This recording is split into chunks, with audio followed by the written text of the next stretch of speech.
आज़ादी दिवस मना रहे हैं, लेकिन यह आज़ादी हमें उपहार में नहीं मिली है। इसके लिए एक लंबी यात्रा करनी पड़ी है, आज़ादी की यात्रा। इस यात्रा में हजारों लाखों लोगों ने अपनी जान की कुर्बानी दी। 1919 जलियांवाला बाग। आज हमारी बैसाखी का दिन है, लेकिन पूरा पंजाब बैसाखी नहीं मनाएगा। हम सब बैसाखी नहीं मनाएंगे।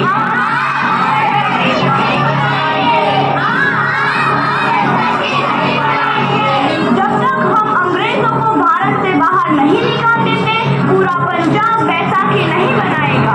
अच्छा, तो तुम सब हमारा विरोध करता हो यहाँ से, इसका अंजाम बहुत ही बुरा होगा। हम नहीं जाएंगे, तुम लोग जाओगे। हमें नहीं, तुमको भारत से भागना होगा। Soldier fire!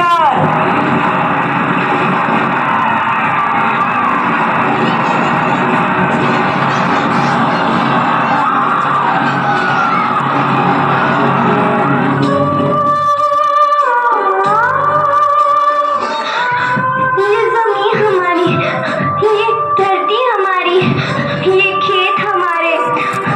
अभी थोड़ी देर पहले हमारी ये फसलें लहरा रही थी, पर इन अंग्रेजों ने हमारी फसलें बर्बाद कर दी।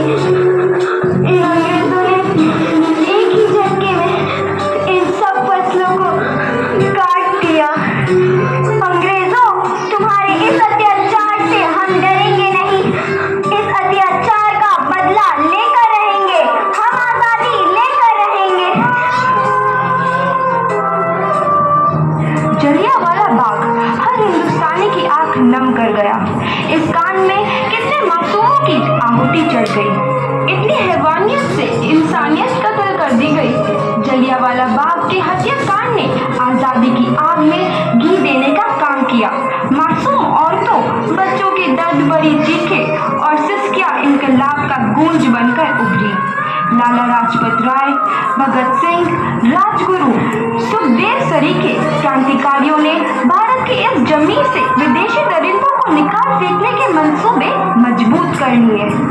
8 अप्रैल 1929 लाला लाजपत राय के नेतृत्व में साइमन कमीशन के खिलाफ एक भारी जुलूस निकाला गया।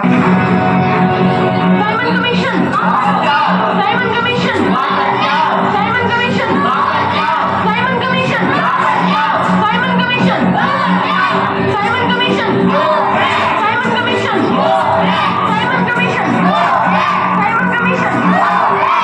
बेवकूफ इंडियंस, तुमको हमारी बात समझ में नहीं आती। Stop this.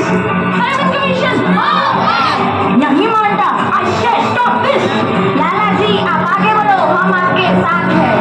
लाला जी, संघर्ष करो, हम आपके साथ हैं।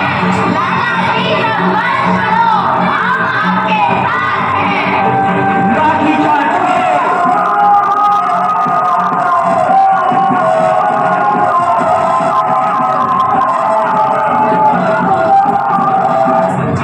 अरे लाला जी को तो बहुत गहरी चोट लगी है, उनका सर फट गया है।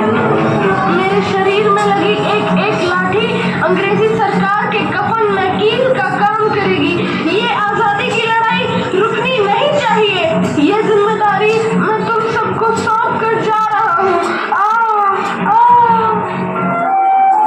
लाला लाजपत राय की दर्दनाक मौत के बाद भगत सिंह, सुखदेव, राजगुरु वतन के इन मतवालों के खून में ऐसा उबाल आया जिसका सामना करना अंग्रेजी सरकार के लिए मुश्किल हो गया। अंग्रेजों को करारा जवाब देने के लिए स्कॉट और सैंडर्स को मारने की रूपरेखा रची गई।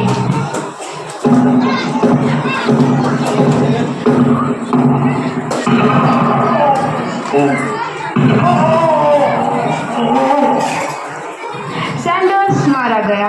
चारों तरफ तहलका मचा था। दीवारों पर लिखा था, लाला जी की मौत का बदला ले लिया गया है। भगत सिंह समेत सभी वहां से फरार हो गए। 8 अप्रैल 1929 दिल्ली में ब्रिटिश सरकार की सेंट्रल लेजिस्लेटिव असेंबली की बैठक में 2 बम धमाके की आवाज सुनाई दी।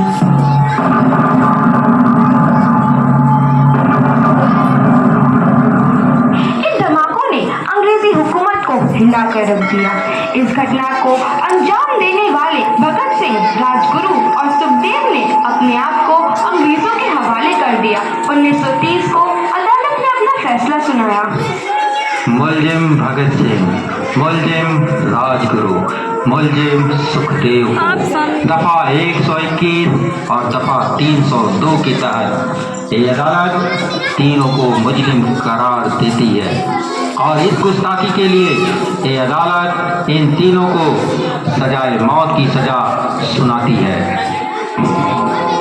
सरफरोशी की तमन्ना अब हमारे दिल में है, देखना है जोर कितना बाजुए कातिल में है।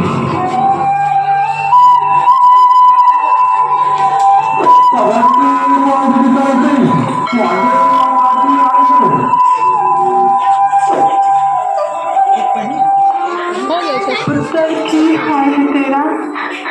मैं चंगा हूँ माँ, फिक्र करने की कोई गल नहीं। पुत्र, मेरा दिल तेरी तरह पत्थर दिल नहीं होगा। तेरी ये गला सुन के मेरा कलेजा फटे जा रहा है। माँ, मेरा दिल कोई पत्थर जैसा नहीं है, एक वतन परस्त का दिल है जो मेरे देश प्रेम के जज्बे को ताकत देता है। बेटा, मेरा लाल। माँ, आज मेरी तपस्या पूरी होने जा रही है। जे तू रोई तो मैंने तकलीफ होइया। सोच, तेरा पुत्र आज शादी करने वास्ते जा रहा है, पर केवल इतना है वो घोड़ी पर नहीं फांसी पर चढ़ने वास्ते जा रहा है। आज तू क्रांतिकारी की माँ है, कल तू एक शहीद की माँ होगी। माँ, पुत्र भगत, तू इतनी छोटी उम्र में हम सबको छोड़ के चला जाएगा। तूने जिंदगी में देखा ही क्या है पुत्र? मैंने अपनी माँ देखी है, जिसने मुझे एक ही बात बताई है कि बेटे, अपने देश के लिए एक बार मरना 100 बार जन्म लेने के बराबर होता है। अच्छा माँ, अब आशीर्वाद दे, आखिरी बार विदाई लेने का समय आ गया है। मेरे लाल,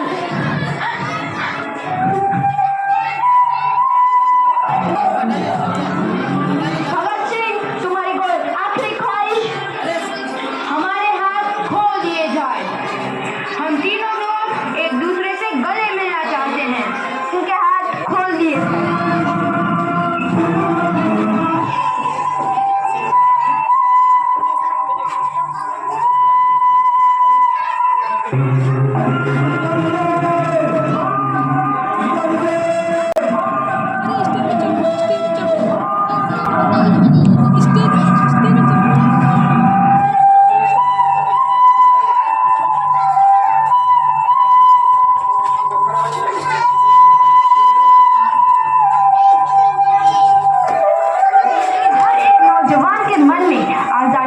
नई उमंग हिलोरे लेने लगी। अंग्रेजों भारत छोड़ो का नारा जोर पकड़ रहा था। सबने एक आजाद भारत का सपना देखना आरंभ कर दिया था। हर कोई अपने अपने ढंग से इस महायज्ञ में अपनी आहुति दे रहा था। सुभाष चंद्र बोस, रानी